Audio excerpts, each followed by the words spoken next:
Thank you so much, everybody. Welcome back. Thank you for coming back. I hope you escaped the rain. We're going to proceed with the program of the day. I'm just going to quickly give the floor to Alexandre Robert, our health program manager, who's going to moderate the lightning talk. So this will probably wake you up because it is lightning talks. And yes, that's it for me. Up to you. Bring the speakers on stage. Thank you very much. Good afternoon, everybody. So we'll spend the next 35-ish minutes with 5 presentations. First, we will have Murtaza Mukhtar, maybe we can put him on the screen, who will present on service delivery and programming, embedding climate into core operations. Murtaza is the head of clinical operations at the Aga Khan Health Services, Tanzania. So Murtaza, wait for a minute, I'll call other speakers and then I'll give you the floor. Second speaker today is Dr. Xavier Raingeval. He's an anaesthetist at the Climate Action Accelerator, but also in clinical practice. And he will present on greening medical procedures, how to provide sustainable, low-carbon quality care. Xavier, please come on stage. After Xavier, we'll have another colleague of the Climate Action Accelerator, Sonja Schmid, who's the head of Climate Solutions and Analytics. She presented already this morning, and she will tell us more about procurement and scope 3 of decarbonization, how to transform supply chains for some impact. Please come on stage, Sonja.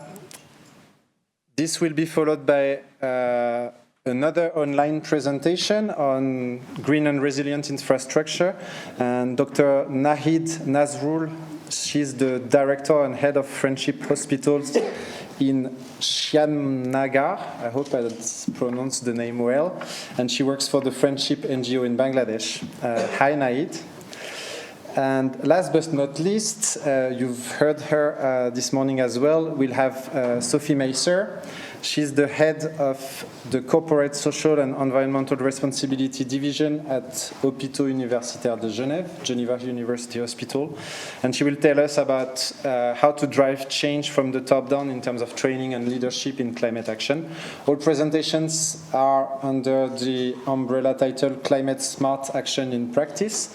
My role today as a moderator is to speak the least possible so you hear our panelists. So now we'll move to the presentation of Murtaza, please.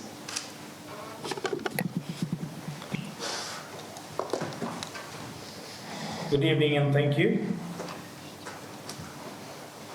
Before I start, I'd like to share a small story again. I was preparing the presentation and my daughter walks to me and says, "Papa, what are you doing?" So I explain him about this presentation and what I'm trying to do. And there is one message that she gave out to my wife, and she said, "Mom, what I see is that death is trying to heal people without harming the planet. I think it is also time for us." And she did this, and I'll continue the story at the end as a lesson that I think we all can take. So when it comes to climate change and the carbon footprint that is there, whenever we discuss about hospitals becoming net zero, and everybody asks, why so? What is so important for hospital to be considering such areas while there's so much more to be discussed? Next slide. The reason that mainly we are discussing, and this came up, was because climate crisis is a health crisis. It is a crisis that we need collective responsibility, and of course, as healthcare providers, more responsibility. Secondly, if you look at us in the AKDN, we are mostly in these areas where you can see in the map are the red and the orange. The Asia, Central Asia, East Africa, and these are the most vulnerable areas according to Northam. And therefore, we need to be focused and see how we can overcome this climate crisis. Next slide.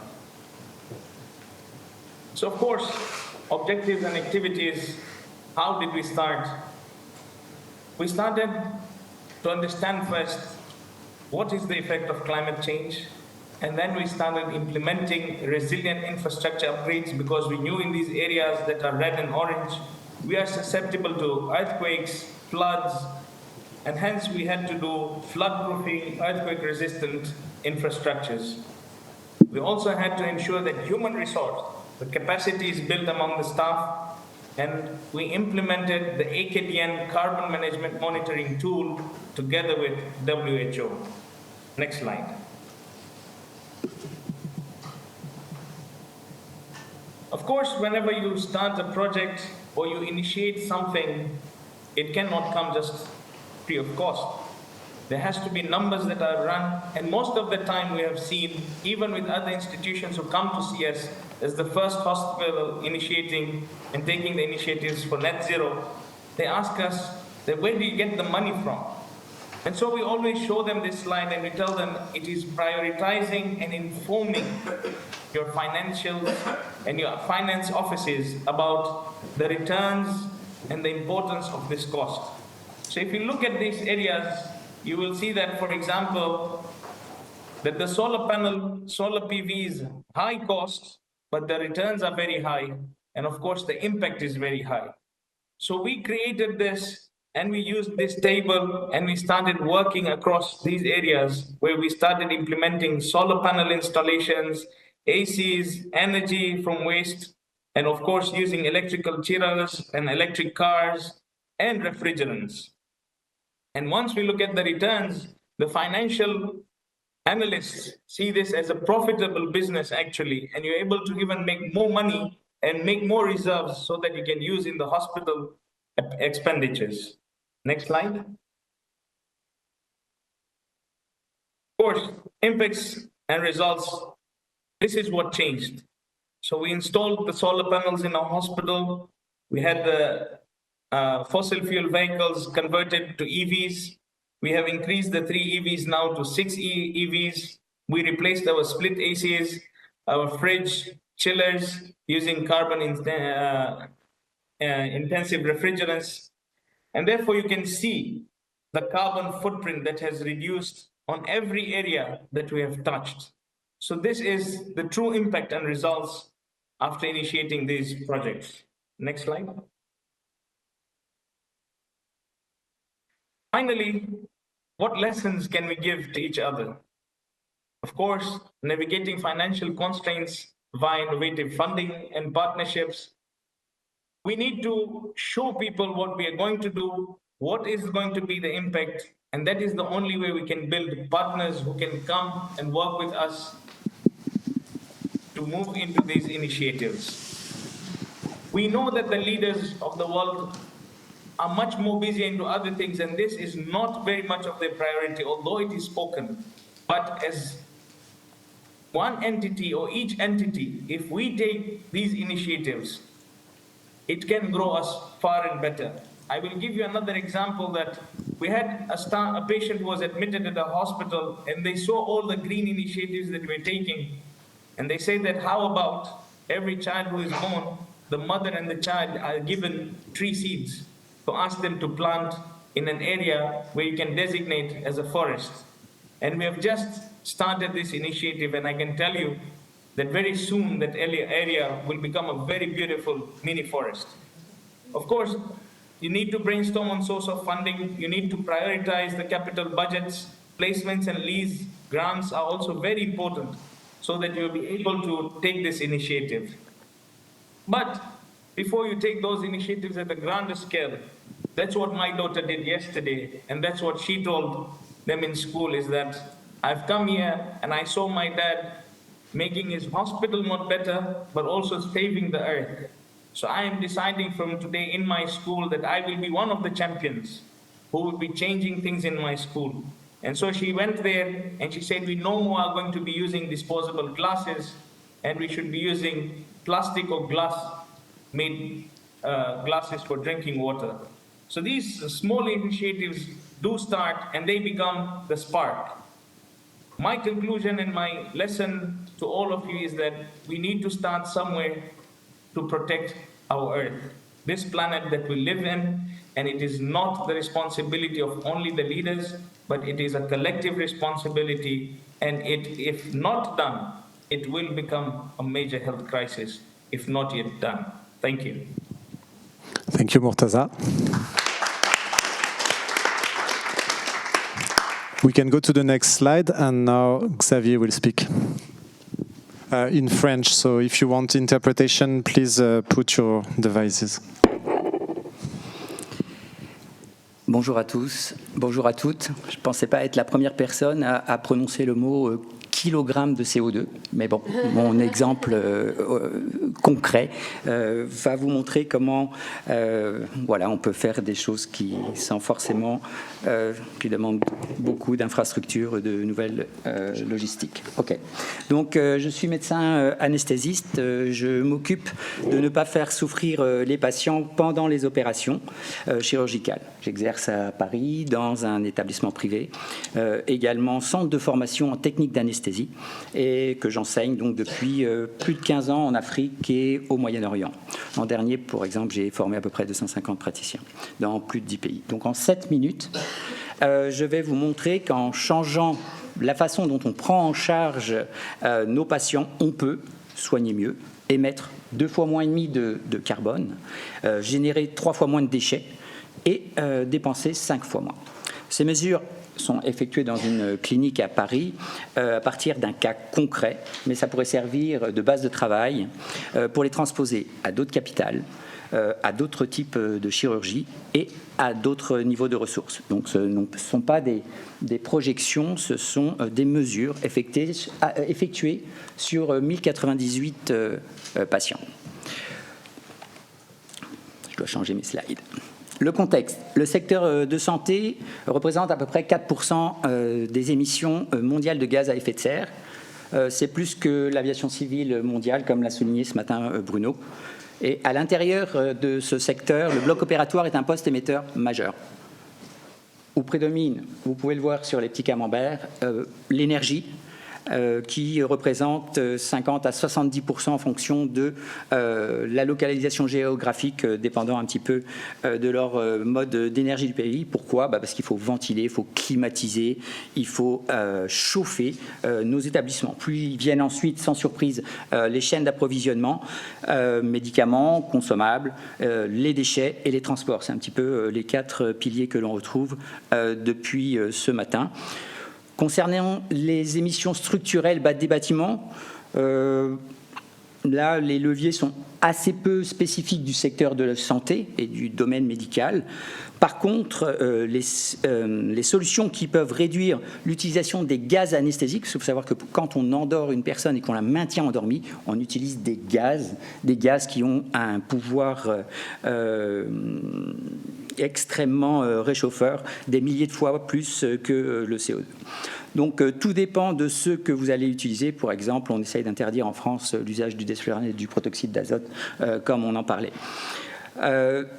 Les solutions donc, qui peuvent réduire l'utilisation des gaz anesthésiques ou la diminution de l'utilisation du bâtiment dépendent donc des pratiques médicales, et je vais vous en exposer un cas, donc des choix que font les médecins dans leur prise en charge. Donc une partie de ces émissions sont donc réductibles maintenant, sans investissement, sans nouvelle infrastructure.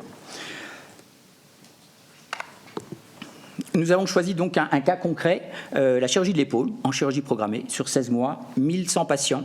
Et nous avons comparé 2 approches, la méthode de référence standard, ce qui est d'endormir les gens, plus faire une anesthésie un peu plus compliquée et loco-régionale, ou une anesthésie, le deuxième groupe, c'est l'anesthésie où seule l'épaule est endormie, ou pas de gaz, patient conscient ou légèrement sédaté. Pour y arriver, on a repensé tout le parcours patient, publié de nouvelles techniques dans des revues internationales, changé nos prescriptions, modifié le mode d'hospitalisation, en coordination bien sûr avec les chirurgiens et avec les directeurs d'établissement. On a dû revoir toute la chaîne de valeur, un peu comme quand vous repensez une chaîne logistique humanitaire, en identifiant les étapes, mesurer ce qu'elles coûtent, où trouver, où agir. Voilà ce qu'on a mesuré. Premier résultat, le temps. Avec l'anesthésie loco-régionale, chaque étape du parcours est plus courte, 39 minutes au moins, en moins au bloc opératoire, la salle de réveil quasiment switchée, 15 minutes contre 69 minutes pour l'anesthésie générale, et le temps total avant que le patient rentre chez lui, divisé par 2, 5h30 pour le groupe anesthésie loco-régionale et 11h pour une anesthésie générale. Pourquoi est-ce que le temps compte aujourd'hui? Parce que le temps passé à l'hôpital, c'est de l'énergie consommée. Chauffage, ventilation, éclairage, personnel mobilisé, tout tourne pendant que le patient est pris en charge. Et la qualité des soins dans tout ça, égale, voire supérieure, moins de complications, moins de nausées, moins de douleurs. Deuxième résultat, les émissions carbone directes, en modélisant le parcours complet et en considérant les postes les plus émetteurs, donc gaz, énergie, déplacement, on arrive à 2,7 fois le temps. Désolé, ça c'est la slide sur le temps. Deuxième résultat, pardon, d'avant. J'ajoute sur les deux écrans. En modélisant le parcours complet et en considérant donc les postes les plus émetteurs, on arrive à 2,7 fois moins d'émissions avec le groupe de patients sous anesthésie loco-régionale. Concrètement, 15 kg pour une anesthésie générale et 8 kg pour l'anesthésie loco-régionale. Donc sur 1000 patients, ça représente 16 470 kg de CO2 économisés. Pour vous donner une image, c'est l'équivalent à peu près de 8 allers-retours Paris-New York en avion. On parle d'un seul type de chirurgie. Dans un seul établissement, il y a à peu près 300 millions d'opérations chirurgicales par an dans le monde. Bon, certes, pas toutes des chirurgies de l'épaule, mais des solutions existent. Faites le calcul sur les possibles actions envisageables et leurs résultats. Troisième résultat, les ressources et le coût. Okay. Le groupe anesthésie loco-régionale nécessite 3 fois moins de consommables, génère 3 fois moins de déchets et coûte 5 fois moins cher. En France, c'est déjà significatif, mais dans un pays où les soins sont payés par les familles, un coût divisé par 5, c'est des soins accessibles à des patients qui n'auraient pas pu être opérés. C'est une augmentation donc réelle de l'offre de soins sans construire un seul hôpital supplémentaire. Donc l'anesthésie loco-régionale, ce n'est pas une technique de luxe, c'est au contraire particulièrement adapté pour les pays à faibles ressources et c'est précisément pour cela que je l'enseigne depuis 15 ans en Afrique. Rapidement, les ressources humaines, l'anesthésie générale mobilise plus de personnel. Converti en émissions carbone liées au déplacement, c'est 2,6 fois plus. Mais au-delà du carbone, c'est surtout du personnel libéré disponible pour d'autres patients. Dans les contextes où les soignants sont sous-représentés, c'est un critère donc d'augmentation de la capacité à s'occuper des autres patients. En image, voilà la différence, voilà ce dont on parle. À gauche, tout le matériel qu'il faut pour faire une anesthésie générale. Donc des gaz, du verre, du plastique, du métal. À droite, une seringue, une aiguille, un anesthésique local, c'est tout. 3 fois moins de consommables, 3 fois moins de déchets. Une autre illustration dans le domaine de la santé qui tourne un petit peu du même topic, c'est les formes galéniques, des médicaments qui agissent contre la douleur chirurgicale. À gauche, c'est ce qu'il faut pour éviter la douleur pendant à peu près 24 heures. À droite, c'est exactement la même efficacité, mais si vous donnez les mêmes médicaments par voie orale. Donc, sans les poches, sans les tubulures, sans les plastiques, sans le temps infirmier pour les administrer, vous multipliez ça par à peu près 300 millions d'opérations par an. C'est pour moi un des leviers planétaires. 3 choses à retenir pour rendre cela possible. 1, pour nous, ça a été vraiment de nous interroger sur les pratiques. La démarche compte presque autant que le résultat. C'est remettre en question ses habitudes, revoir chaque geste. C'est ça vraiment qui nous a fait évoluer. On peut donc soigner mieux, on peut soigner moins cher et on peut soigner vert. Deuxièmement, ces résultats, et ça c'est pour moi un des plus grands leviers, permettent de faire le lien entre les recommandations scientifiques qui existent déjà au niveau médical, des bonnes pratiques, par exemple toutes les recommandations pour la réhabilitation accélérée, et une anesthésie respectueuse de l'environnement. Moins d'anesthésie générale, moins de temps à l'hôpital, moins d'utilisation du personnel de soins, donc moins de carbone. Donc il y a des gens qui seront intéressés par la démarche environnementale, et on leur dira simplement, vous n'avez qu'à appliquer les bonnes pratiques. D'autres personnes seront intéressées par appliquer les bonnes pratiques et dire, voyez, vous faites aussi du bas carbone. Donc ça, c'est un point important du narratif. La dernière, et pour vraiment finir, c'est l'approche parcours en étapes. Donc le fait de décomposer en fait le processus, de mesurer les émissions à chaque étape, d'identifier les leviers, c'est ce que vous faites certainement pour vos chaînes logistiques. Ça peut marcher aussi en médecine à mon avis. Et le fait de modéliser cette approche permet de reproduire cet exemple à d'autres types de chirurgie, à d'autres niveaux de ressources, partout dans le monde. Voilà, je vous remercie.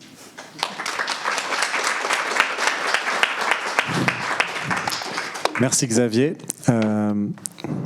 C'est au tour de Sonja maintenant. We switch back to English, I think. Yes, indeed. So thank you everyone for being here. As announced this morning, we're going to have another session with a bit of a deep dive into procurement. So why do we talk about procurement? We actually talk about it quite a lot because it makes up really a major share of the carbon footprint of basically any organization, including those providing essential services to populations, usually around 40 to 60%, sometimes even more. And also reducing procurement-related emissions is really considered costly, difficult to implement, and also often negatively impacting beneficiaries or patients. So, and the goal of my presentation today is to deconstruct a little bit this thinking and also share with you basically our approach to like a framework on how to tackle procurement-related emissions, which I think is quite helpful. Even in reality, it might not exactly work out that way, but to have some sort of frame in mind, I think is quite helpful. Just so, what is it actually that we're talking about when we talk about procurement-related emissions? Of course, organizations buy a lot of things. But when we look at what is behind, so this is based on the LCA project, the life cycle assessment project that we performed in collaboration with ICRC and EPFL last year. So this was done on relief items, but in general, and a couple of medical items. But in general, it's really the raw material extraction and the energy used in the production phase of the product. Then, and this is quite specific to like humanitarian contexts, here the end of life phase is quite a high share of the impact as well because of the often missing recycling and waste treatment infrastructure. It's usually less when we're in like more Western context. It's quite specific to the humanitarian sector. But nevertheless, the transport, the packaging, for some items also the use, they all contribute to the impacts of products that we buy. I briefly mentioned it this morning, but for those that were not there, what we found in the project that there's one lever that we consider currently underutilized in our sectors. It's really the switch to low carbon energy in the production process, which alone can cut emissions by 20 to 45% when we look at until the end of the factory gate. So it's actually quite significant. For some products, see the example of blankets where it's quite energy intensive, the production process of blankets. It's more than 40%. And then without going into details, but by combining different key levers, so for example, using recycled materials, optimizing transport, and so forth, we really saw on paper emission reductions of up to 70% are possible. So I find it's quite an encouraging message that we try to send with these results, to say there is really potential to do something on the procurement of items. So now what about this frame that I talked before? So basically we break it down into three, say, buckets. So the first, and it's great that Xavier was just before me, it's really rethinking the ways of working and only buy what is needed. And it's really directly related to, the practices in the hospital, how is the patient pathway designed, and it has a direct impact on the procurement. Because as you saw in the picture, which I think speaks for itself, you have to buy much less. And this is really the most impactful lever that you can have. And well, we'll get to some examples in a second step. Then secondly, work on the product, so buy alternative, more durable or more sustainable products. So here it's also really about the lifespan of the product. We also saw, before in one of the panels we said, okay, we have to look back on what we did because we created a mess. It's really going back to these, repairing products, using reusable instead of single use. Basically what the generations before us did, so we have to go back to this kind of approach. But also, it can be on environmental specifications and really working on reducing the impact on a product level. And then the third lever is on the suppliers. Does the supplier have a decarbonization strategy in place? And notably, does the supplier produce with low carbon energy, as mentioned before? And again, we just keep on repeating this message again and again. It's really important to keep in mind that often the impact is really in only a few items. So what we saw in the work with our partners, sometimes 15 to 25 products already make up around 80% of the emissions that are related to procurement. So I think it's really important to deconstruct, this huge pile when it comes to procurement. Say, okay, no, we have to start somewhere. We start with our top items. I have sort of 3 levers I can work on, and then again in practice it's going to be a bit more messy than in theory. But get started on these top items. Now we're going to go one by one, and I'd really like to give some concrete examples. On what we already see happening. So ways of working, again, really thinking for what purpose do we need this product. For example, I don't think I put it, exactly, the jerry can versus buckets example. It's not about, okay, our jerry can has this kilogram of CO2 emissions and the bucket has this kilogram of CO2 emissions. It's really, okay, I need to store 10 liters or 12 liters of water for 1 year. This is my need. And how, a bucket is going to last much longer than the jerry can. So if over the lifetime of the lifespan I look at, if I move to a bucket, then I actually reduce emissions across the whole life cycle. And here, that's why we get these impressive numbers of more than 80%. Can the same need be fulfilled differently? Is it possible to switch to reusable and long-lasting products? So, for example, the gown example, more than 80% emissions when switching to reusable gowns. So really, this is really the key lever. And Alexandre tells me I have to hurry up a little bit. So I'm going to go a bit faster. Then on the product level, I basically, I think it's quite clear to you. I just want to highlight maybe some example. So ICRC worked on their solar lamps, 50% emission reductions. It's really like only by reducing the weight of the solar lamp, making it durable, making it repairable, and yeah, you still have a solar lamp. Then switching from rice to sorghum, minus 90% emission, and UNHCR did a whole work on their relief items, saving 70,000 tons of CO2 every year. It's really quite impressive. This I switch.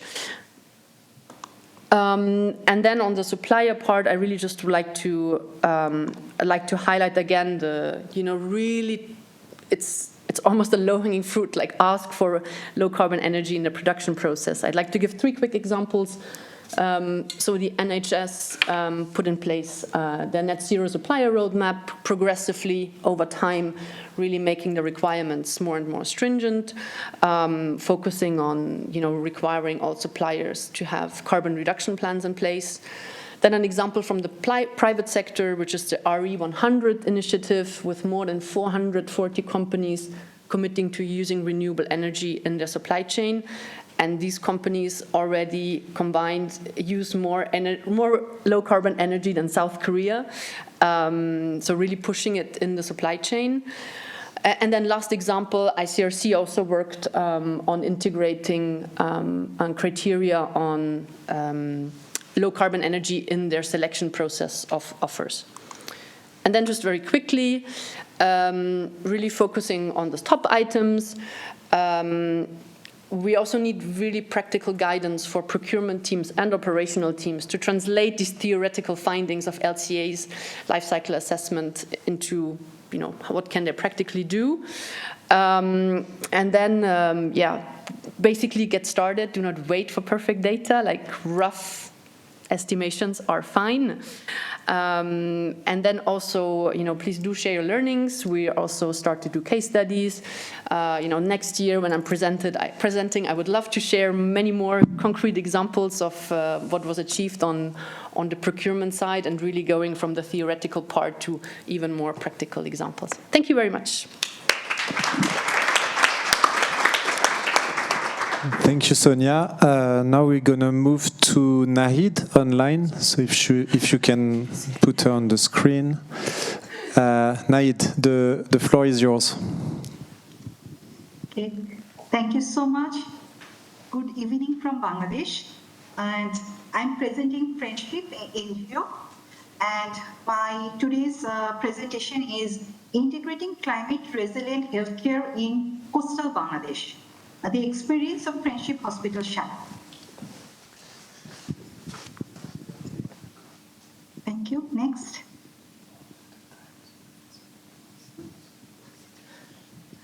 Yes. So, because of the Friendship NGO, where I work, and our mission is from Bangladesh, a country facing the most pressing of humanity challenges, we develop scalable solutions to strengthen marginalized communities and empower people to transform their lives and reach their full potential. Here is the map of Bangladesh, where you could see the friendship intervention areas all over Bangladesh, and the hospital where I work, and these climate resilient integrating healthcare solutions we implemented in the southwestern part of Bangladesh. Next. And the hospital, which is established in 2018, and this hospital, this climate resilient friendship hospital, the Shyamnagar, and has been designed to withstand the climate impacts.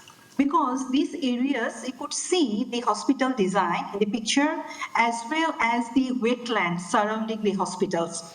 These areas hit several times by the strong cyclones in previous 2007, 2009, and these areas got destroyed and damaged the infrastructure and also damaged the agricultural land and livestock.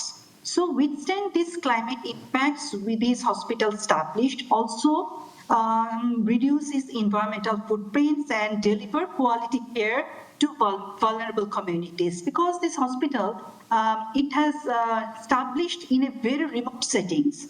It is not that in a city, it is in sub-district areas, and so the people surroundings are very poor and they are climate impacted and already been struck by several cyclones in their lives. Next. So the main objectives are strengthen healthcare delivery for these vulnerable communities, also protect patients and staff from impact of climate change, reduces healthcare cost over time, and also improve energy efficiency and restore the ecosystem. So what are the interventions? Interventions, in the first intervention that we constructed a climate resilient infrastructure, the hospital. I will show you the hospital structures later on, and also decentralization strategy for operating the hospital. This is also very unique style that we implemented, and also addressing preventive healthcare delivery and focusing the outreach activities. And also, of course, the additional is the clean and reliable energy source. Yes. So the impact and results. And already I said that we unique climate resilient infrastructure, the hospital, which was constructed. And also this hospital won a RIBA International Prize in 2021. RIBA is the Royal Institute of British Architect Award that we won in 2021. And because this hospital used locally made bricks and water as its chief starting point, so we harvest rainwater, and this rainwater cooling the hospital and its surrounding environment. And also spacious corridors and wards made easy cross ventilation, and which cause air for breathing and daylight passing. And also preventive healthcare sessions through an outreach program. So all these make this hospital quite unique. And through this hospital, access to quality healthcare. Already, since established in 2018, we provided services to almost 400,000 services to almost more than 200,000 patients. And also we started cervical cancer screening program in 2020 and provided screening to 2,743 women. And from last year, actually, we started mHealth program. It is mHealth apps. Through mHealth apps, we connected with our outreach program through which we provided 12,394 healthcare services. And also, we connected with specialized doctors. So through telemedicine consultations. So these few innovative approaches we started from this hospital. Next. So these are the glimpse of all the hospital activities you could see.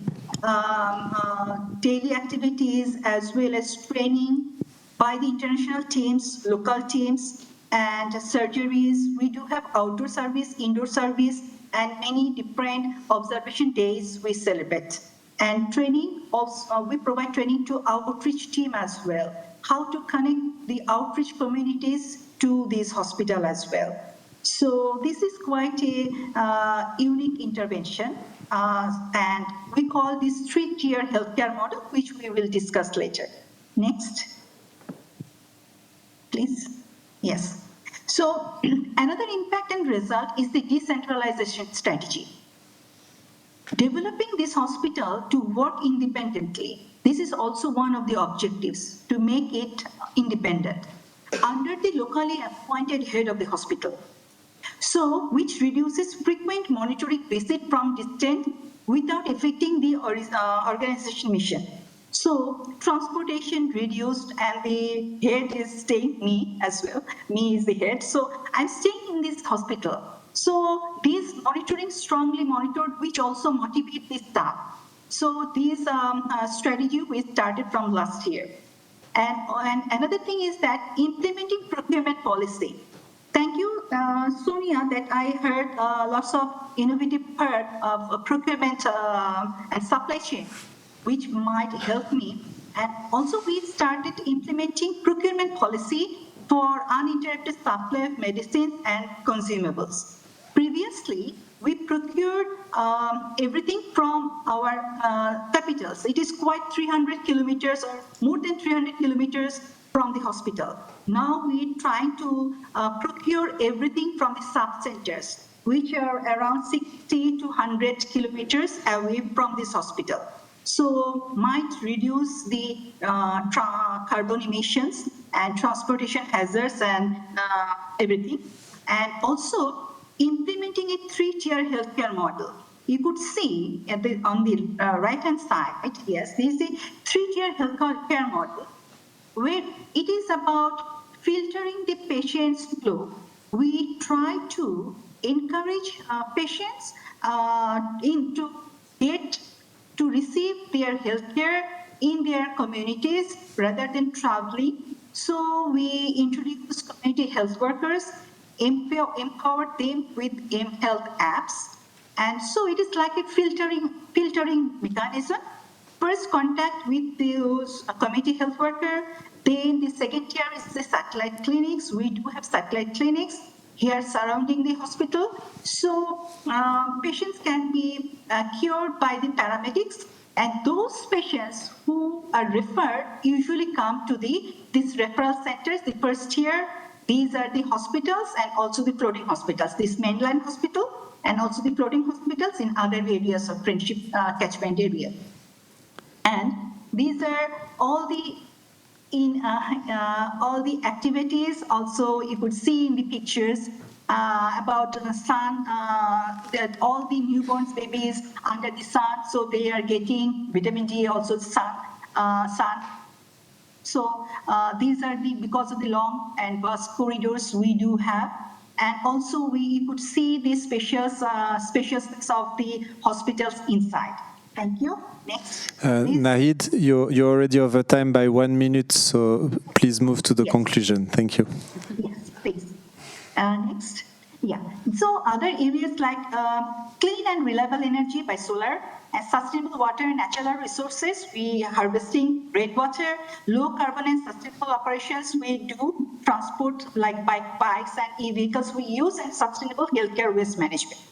So our conclusion is, last slide, please. Yes, the conclusion is this decentralized, accessible and affordable healthcare for the climate impacted communities. So we highlight that importance of combining resilient infrastructure, community-based action and strong institutional leadership, which can build climate resilient system. Thank you all. Thank you. Thank you very much, Naheed. And now we'll move to Sophie en français. Allons-y.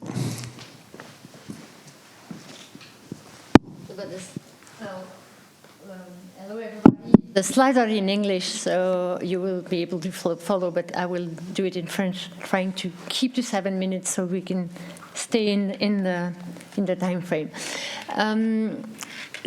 Pour ceux qui étaient là ce matin, vous avez entendu un certain nombre de choses sur les HUG. Je ne vais pas vous redire la taille de l'hôpital, etc. Là, on repart avec d'autres chiffres que beaucoup d'hôpitaux, ou de plus en plus d'hôpitaux ont maintenant. C'est un petit peu, finalement, quelle est notre empreinte carbone? Qu'est-ce que ça veut dire, finalement, notre contribution au changement climatique? Quels sont les sujets sur lesquels on doit travailler pour pouvoir réduire tout ça? Au HUG, on a des chiffres qui commencent à s'accumuler. Vous voyez les petites barres de la partie de gauche, ça fait depuis 2021 qu'on mesure. Alors, elles montent, elles descendent. Globalement, quand on voit le niveau d'incertitude sur les données, et on disait tout à l'heure, on n'a pas besoin d'avoir des données qui sont ultra précises pour commencer à agir, c'est aussi la preuve. Mais globalement, si on doit garder un chiffre en tête, on est à 100 000 tonnes et on est toujours à 100 000 tonnes et on a fait tout un tas de choses, mais les chiffres, ils bougent pas tant que ça. Globalement, 25% c'est les achats de médicaments, un autre 25% c'est les achats principalement consommables de soins, matériel de soins, mais aussi informatique, etc. Un autre 25%, alors je fais rapidement, c'est les bâtiments, donc nos consommations d'énergie. Au HUG, le chauffage est encore à 98% fossile, c'est du gaz et du mazout, donc on a encore un gros boulot. L'électricité c'est mieux, mais le chauffage, et on chauffe encore pas mal en Suisse. 15%, c'est tous les déplacements, principalement les déplacements de domicile-travail du personnel. Et puis, et je le disais ce matin, on a encore nos propres cuisines, on produit les repas pour le personnel, pour les patients et pour un certain nombre de tiers, notamment les institutions de maintien à domicile, donc ça fait un gros 10%. Alors si on regarde ça autrement, en fait, les achats, c'est 60% parce qu'on les a coupés entre les médicaments, les autres achats et l'alimentation. De tout ça, c'était un élément qui nous a permis de construire finalement notre stratégie de durabilité, notre démarche. C'était un certain nombre de chiffres qu'on avait et qui nous ont permis d'orienter nos réflexions. La démarche de durabilité des HUG, elle est orientée climat, mais pas que. Il y a un gros volet environnement, mais il y a aussi un volet social et inclusion dont on ne va pas du tout parler là. Et de ça, on pouvait donner des grands principes, de dire oui, on va baisser notre empreinte carbone, on va être net zéro, on va tendre vers ça. Mais concrètement, on fait quoi? Donc on s'est dit, on donne des grandes intentions à l'horizon 2030, mais en 2022, 2030, c'était 8 ans plus tard, c'était loin. Et on a pris une étape intermédiaire en se disant, on a des chiffres pour un certain nombre de choses en 2021, on va se faire une première étape en 2025. On se dit, on veut avancer de ça, et puis en 2025, on verra où on est, on verra ce qui a bien été, ce qui a moins bien été, et en fonction de ça, on progresse. Donc vous avez quelques exemples, ça a donné un plan d'action en 83 actions, c'est beaucoup trop, même pour un gros hôpital, mais c'était ça, ce qu'on a fait à ce moment-là, avec plein d'ambitions, réduire de 70% les émissions de carbone liées au gaz anesthésique, je fais le lien avec ce qu'on a eu comme présentation, réduire les quantités de médicaments qu'on jette, parce que c'est quand même fou d'acheter des médicaments et de ne pas les utiliser, réduire les déchets alimentaires, stabiliser les équipements biomédicaux, etc. etc. Et puis, toutes ces actions, elles étaient portées par des équipes avec, effectivement, cette démarche top-down, avec la question, est-ce qu'on fait de la formation? Est-ce qu'on fait de la formation générale à tout le monde? Est-ce qu'on travaille plus spécifiquement avec les équipes par rapport à leurs enjeux? C'est plutôt ça qui a été fait. Donc, il y avait une démarche top-down de comment est-ce qu'on déploie à l'échelle d'un hôpital une grande stratégie, et puis des choses beaucoup plus opérationnelles et beaucoup plus ancrées sur la réalité des métiers, en disant que c'était ça qui, dans 5 ans, donc en 2025, c'était l'an dernier, ferait la différence. Et puis vous avez en beige, la suite, c'est quand on a fait un plan d'action et qu'on a fait le bilan de ce que ça donne, il faut continuer, ajuster, et c'est ce qu'on est en train de préparer pour la fois prochaine. Qu'est-ce qui a changé entre 2021 et 2025 ? C'est l'intérêt de cette fixée d'objectifs. Certains on les atteint pas, certains on les atteint, mais au moins on sait où on en est. Des super jolis succès. On a baissé de 21% nos consommations d'énergie. Alors, je vous rappelle qu'il y a eu une crise énergétique qui s'est profilée entre deux, qui nous a pas mal aidés. Un autre objectif où on se disait là ça va être facile, on s'était dit on va mettre 7000 m² de panneaux solaires, on était à peu près à 3000. On est à 4126 m², donc on a doublé la surface de panneaux solaires à peu près, on était à 2000. Mais en fait, on n'a pas du tout atteint l'objectif pour des raisons de temps que ça prend, de bâtiments qu'on réoriente les affectations, de parking sur lesquels on va construire des bâtiments, des choses comme ça. Un très joli succès, et là je fais le lien avec des démarches où on ne savait vraiment pas en 2022 comment on allait prendre ça, de transformation des pratiques médico-soignantes, parce que l'énergie, les bâtiments, il y a plein d'autres secteurs qui savaient faire, mais transformer vraiment les pratiques de soins, ça nous appartient à nous, secteur hospitalier, et c'est pas des spécialistes qui peuvent venir dire vous allez faire comme ça. Cet objectif de baisser les émissions des gaz médicaux, on a réussi à l'atteindre, que ce soit en anesthésie. On a aussi un très joli succès en ophtalmologie, dans les injections pour stabiliser les problèmes de cornée. On a toute une démarche de transition écologique dans les soins, avec des unités qui s'engagent. On a presque 20% des unités des HUG qui se sont engagées dans des démarches éco-responsables. Donc voilà, ça c'est des super chouettes choses. Et puis le truc qui marche pas du tout, on s'est dit qu'on baisserait de 30% les déchets alimentaires. On est à plus 14%, et là on a vraiment du boulot. Donc je le disais ce matin, parler de ce qui marche bien, puis aussi parler de ce qui marche moins bien. Et ça nous permet de construire la suite et de nous dire, on a fait un point de situation, on regarde où on est, et puis on avance. Et ça, c'est aussi très gratifiant pour les équipes, c'est de partager leur succès, de pouvoir avoir aussi des réflexions sur qu'est-ce qui manquait quand on n'a pas réussi. Est-ce qu'il manquait des sous? Est-ce qu'il manquait des ressources humaines? Est-ce qu'il manquait du temps? Est-ce qu'on était à côté de la plaque? Et par exemple, pour les déchets alimentaires, on était un peu à côté du sujet parce qu'on n'avait pas des données très fiables d'où on partait. Donc je te dis un peu, ouais, allez, 30%, c'est faisable. Et puis en fait, c'était pas si simple. Et puis ça amène après à pouvoir obtenir des certifications parce qu'on a une démarche structurée, parce que on a des équipes qui sont engagées un peu partout, parce qu'on sait où on va, parce qu'on a posé une structure et on s'est organisé. Dans beaucoup d'hôpitaux, ça commence pas par ça. Ça commence par des initiatives qui se juxtaposent, puis petit à petit, on construit quelque chose. L'intérêt de ces certifications qui émergent dans notre secteur, il y en avait dans d'autres, c'est que ça donne une ligne et ça permet de dire, ok, je fais juste quand je vais là. Là, ces sujets-là, tous les hôpitaux les ont. Est-ce que moi je les utilise, je m'en occupe ou pas? Les exemples de sujets sur lesquels on était complètement un peu hors sujet, c'est les blocs. Où oui, on a fait des choses dans les blocs, mais on n'a pas encore de démarche structurée, green block comme il y a dans d'autres hôpitaux. Donc ça, on sait qu'on peut travailler là-dessus.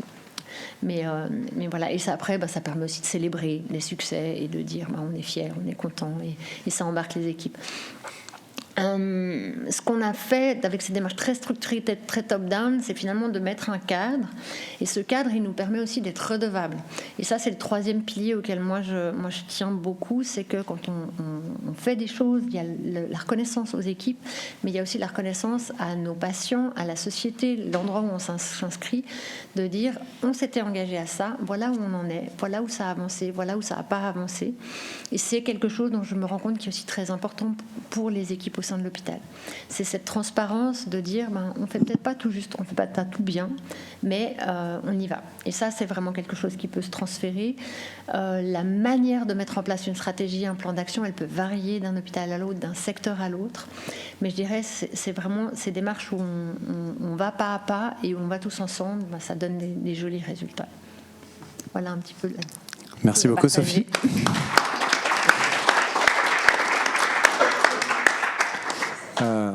I have to switch in my brain in English.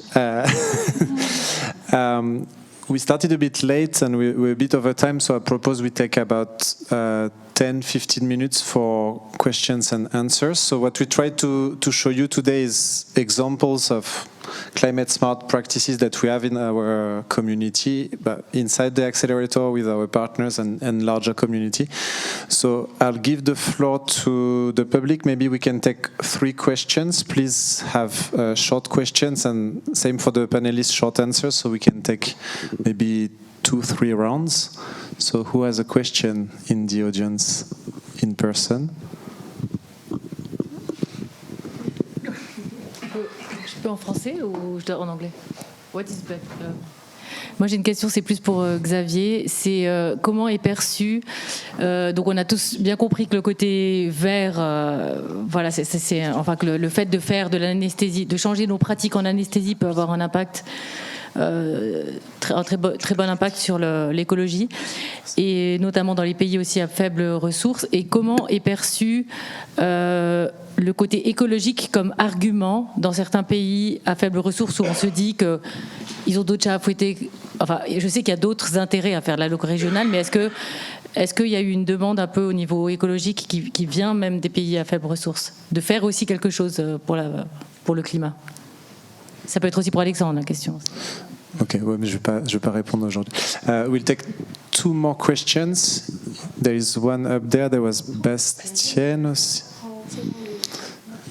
So yeah, at the other extremity. And then my colleague Quentin can take the questions online. So if there are questions online, please put them in the Q&A or the chat, and Quentin can say it. So thank you for the explanation from all of you.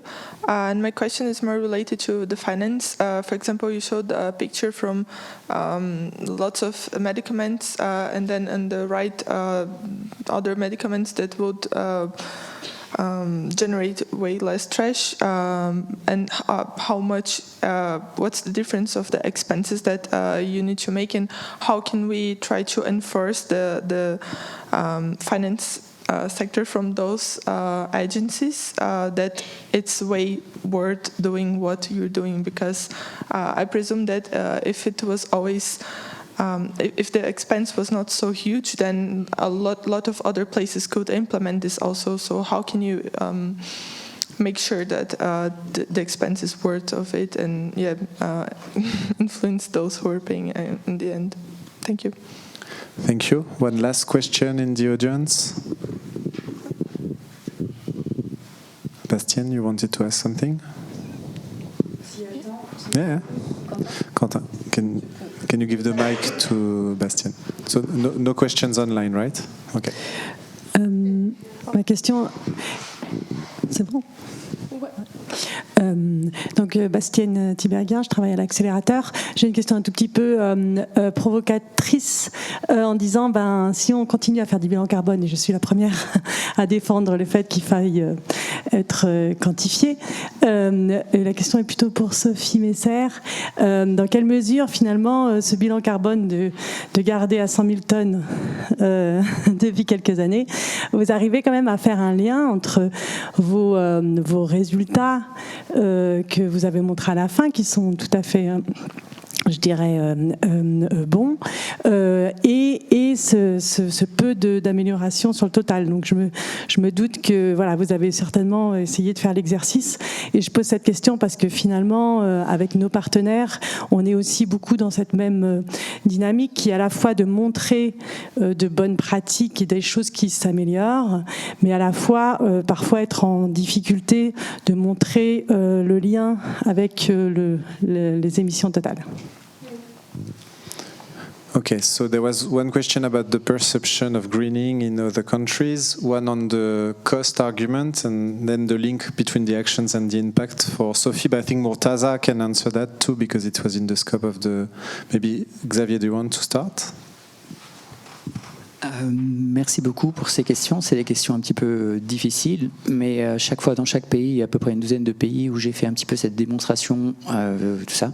J'avais un énorme engouement, même si c'est pas leur priorité. Moi, ce sur lequel j'insiste beaucoup, c'est de simplement faire le lien, la prise de conscience entre les bonnes pratiques, les choses vertueuses au niveau médical.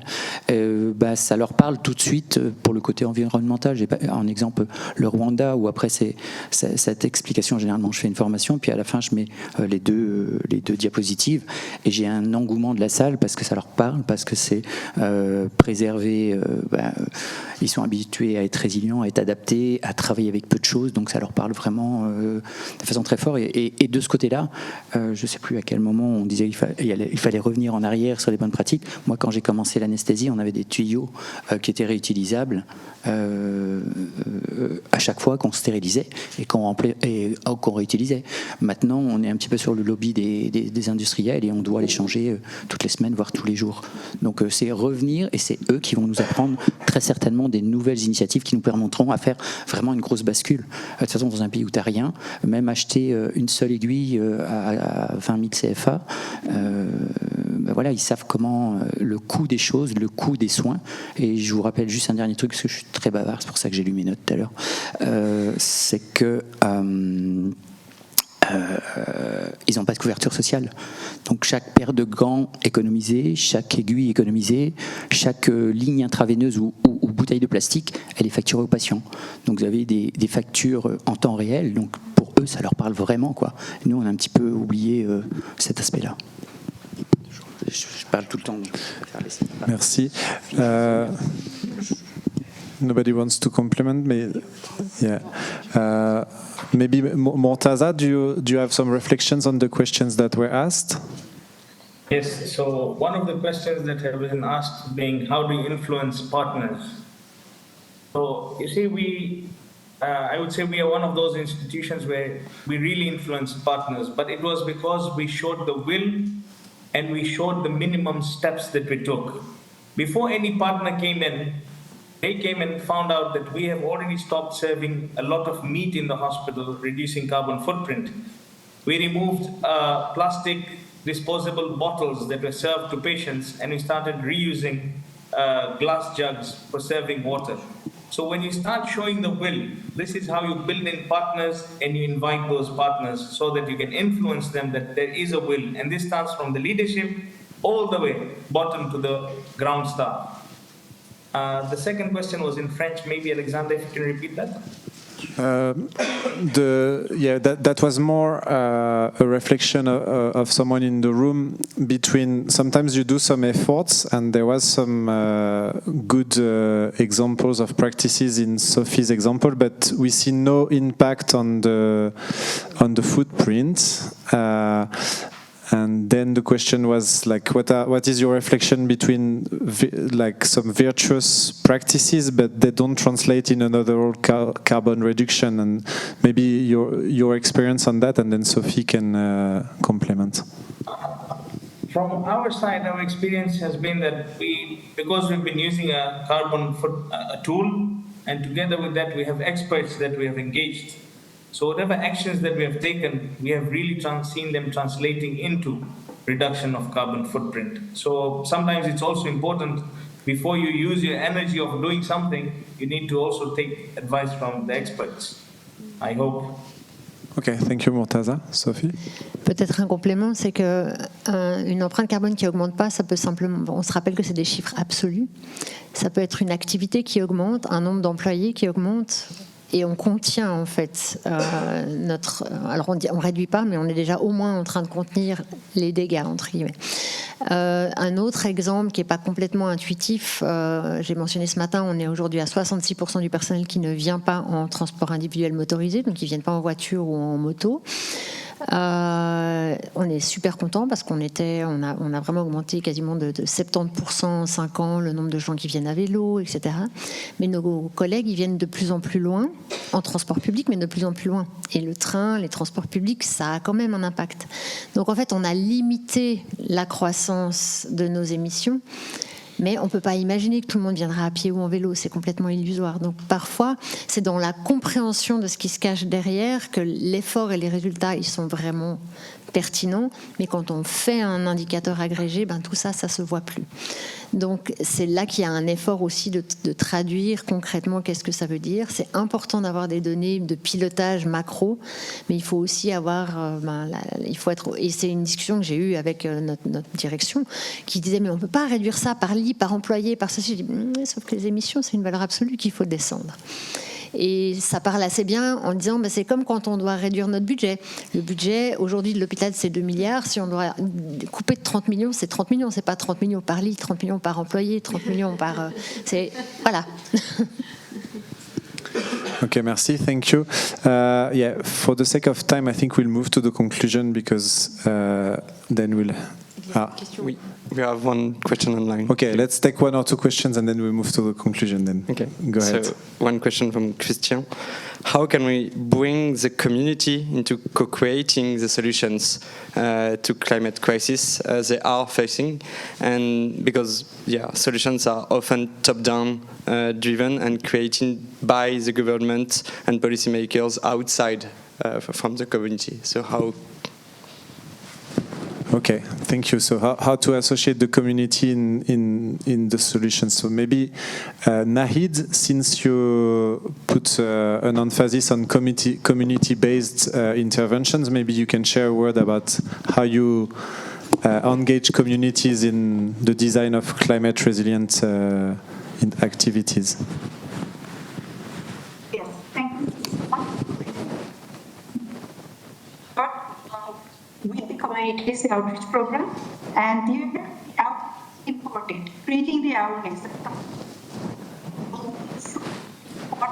of their engagement, as well as how we could, by like using the solar energy, as well as the plantation and village and kitchen gardening. So these are all they can do and perform the communities and without involving the governments that much.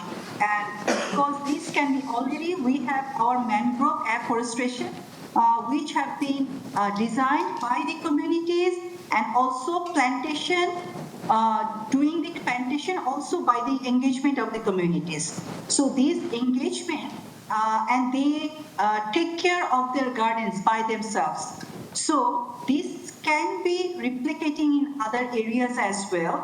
So community engagement, through this point, we could engage communities by directly their involvement and reducing the carbon emission part. Yeah, thank you very much. What we see in a lot of examples, to conclude on this question, is that when you involve the community in the assessment, priority setting, and some community interventions in your plan, then they participate, and that's how you can concretely involve them. So we'll move to the conclusion. I'll ask the speakers for like 20-30 seconds each to have a concluding word, and we can go in reversed order. Just to say, like, in your view, what is the main takeaway about the practical implementation of climate smart action? And we'll start by you, Sophie. As I said, and I said this morning again, each profession has to find the solution to transform its activities. And we will transform the hospital when the doctor, the architect, the cook change their practices and integrate climate into them. Okay, thank you very much. Naheed, same question. What is your main takeaway about practical implementation of climate smart actions? Yes, integrating these solutions, quite important solutions, but the country-wise, what we could implement. It is not that everyone we could do, but the practical one for each countries they can take and implement in their societies and the communities. Okay, thank you very much. Sonja? I think for me it's to just get started, and we see from a lot of the work with our partners and beyond, sometimes organizations already have the leadership support and it's more top-down, but we also have examples where actually it came bottom-up, and it were really a couple of very motivated employees that just started a green team, and they started to question, and then they started to put some pressure on leadership, and then now we have leadership support and there's a strategy. So I really think it can go both ways, and I would also echo what Sophie says. You really not to underestimate your personal power that you have to change even small things at a time. Yeah, thank you. Xavier? Je suis vraiment tout à fait d'accord avec vous deux. C'est vraiment l'expérience bottom-up. Et si on va dans le secteur de la santé, si on veut des choses très spécifiques, il faut que ça vienne quand même des personnels de santé, que ce soit les métiers, les infirmières, les brancardiers, les ambulanciers. Et souvent, il y a cette grande scission entre ce que les gouvernements ou ce que les directeurs d'hôpitaux veulent faire en termes d'objectifs. Et il y a toujours une tension entre la base et la direction. Donc si on veut vraiment que les choses changent, il faut que ça vienne quand même d'exemples concrets. Alors moi j'ai présenté un exemple qui est complètement anecdotique, mais en fait c'est de donner l'exemplarité, puis un jour une ou deux personnes auront une idée, une troisième idée, et surtout de bien communiquer sur ces idées. Donc c'est l'engagement. Et la deuxième chose, c'est de faire le lien entre les choses qui existent déjà, c'est-à-dire prouver que par exemple la réhabilitation accélérée, qui est un grand thème de notre métier, ça fait du low carbone. Donc déjà vous avez toutes ces actions-là qui ont déjà des justifications scientifiques, médicales. Donc en fait parfois on fait du low carbone sans le savoir. Donc faire ces liens-là, à mon avis, ça c'est très important au niveau narratif. Okay, thank you, Xavier. And Murtaza, you have the last word about your main takeaway on practical implementation of climate smart activities, please. Thank you. From my side, I take it as what I see from our institution and how we have gone through this is conscious commitment, awareness, and helping each other to understand this crisis. Once these come together, it is very much easy to help each other once there is awareness and people are having that commitment in them to reduce the carbon footprint. It becomes very much easy to implement these goals. Thank you. Okay, thank you very much. Now we will move to the coffee break. Thank you.